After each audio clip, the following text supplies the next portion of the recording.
Вечерта на 14 јануари 2026 година, пред празненството на Богојавление, кога се прославува споменот на Свети Силвестер и на Свети Серафим Саровски, на покана на архиепископот господин Васили, надлежниот архиереј на Антиохиската архиепископија за Австралија, Нов Зеланд и Филипините, од црковната општина Свети Никола во Бенкстаун, Сиднеј, како и поканата од парохискиот свештеник прота Митко Мачевски, македонец по потекло од село Рате во Беровско, неговото високо превосвештенство митрополитот Преспанско-Пелагониски и администратор австралиско-новозеландски господин Петар богослужеше вечерна богослужба.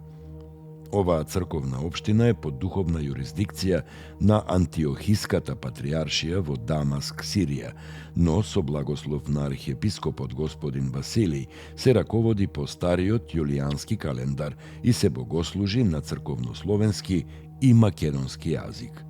Архиепископот Василий, протоереј Митко Мачевски и останатите свештенослужители од Антиохиската црква, како и верниците, му посакаа топло добре дојде на митрополитот Петар и му го честитаа јубилеот, 30 години архиереј во Австралија и Нов Зеланд, а сите заедно благочестиво му се помолија на Господа Спасителот Исуса Христа.